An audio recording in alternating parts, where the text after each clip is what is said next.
I spent my youth in proximity to yet distant from my homeland. While being Palestinian is an experience that transcends borders, I see in my circumstances similarities to Israel's use of administrative detention, imprisonment without trial or charge, to strip Palestinians of their rights. I think of our friend Omar Khatib, who was incarcerated without charge or trial by Israel as he returned home from travel.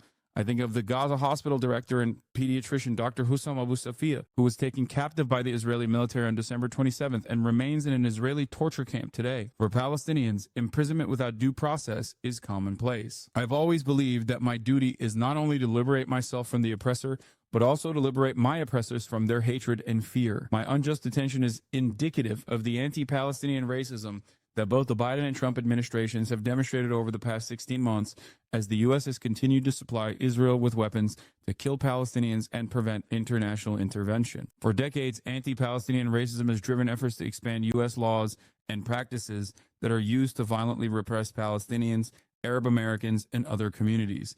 That is precisely why I'm being targeted. While I await legal decisions that hold futures of my wife and child in the balance, those who enabled my targeting remain comfortably at Columbia University. President Shafiq Armstrong and Dean Yarhi Milo laid the groundwork for the U.S. government to target me by arbitrarily disciplining pro-Palestinian students and allowing viral doxing campaigns based on racism and disinformation to go unchecked. Columbia targeted me for my activism, creating a new authoritarian disciplinary office to bypass due process and silence students criticizing Israel. For those of you who turn around and say, Hassan, why do you fucking cover Ethan Klein drama? I need you to understand something, okay? Liberals who have also participated in the active undermining of pro-Palestine advocates at a time when we all know deplatforming is the least of most people's worries, okay?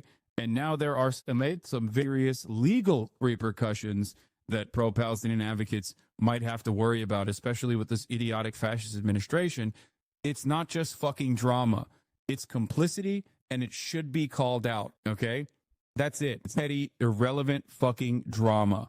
When people actively put the crosshairs on those who do something that they're too fucking morally sheltered to do, which is to demonstrate courage in the face of oppression, which is basically a fraction of the harm that you could ever experience in comparison to the daily existence of Palestinians under the brutal apartheid practices of a genocidal Zionist settler colonial regime. That's the least we can do. And yet the purpose here with content creators and those who engage in these sorts of attacks and endorse tacitly this sort of action from the administration are doing this in the exact same direction. This is the intention, ultimately. I need you to understand. The goal there is to shut everyone the fuck up. That's why I don't have any time for people to say, oh, I'm pro-Palestinian, but these people are real fucking radicals. They need to shut up. They need to get deplatformed. They're anti-Semitic. Are there anti-Semitic people out there? Absolutely.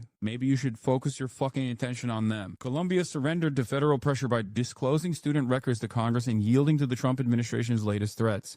My arrest, the expulsion or suspension of at least 22 Columbia students, some stripped of their Bachelor of Arts degrees just weeks before graduation, that they earned, by the way. Not only did they pay for it, but they earned it. And the expulsion of the Students Workers Union President Grant Minor on the eve of contract negotiations are clear examples.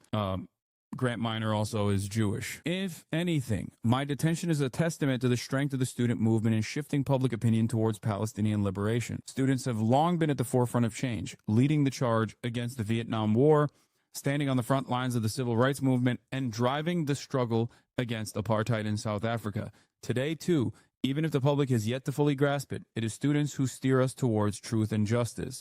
The Trump administration is targeting me as a part of a broader strategy to suppress dissent. Visa holders, green card carriers, and citizens alike will all be targeted for their political beliefs.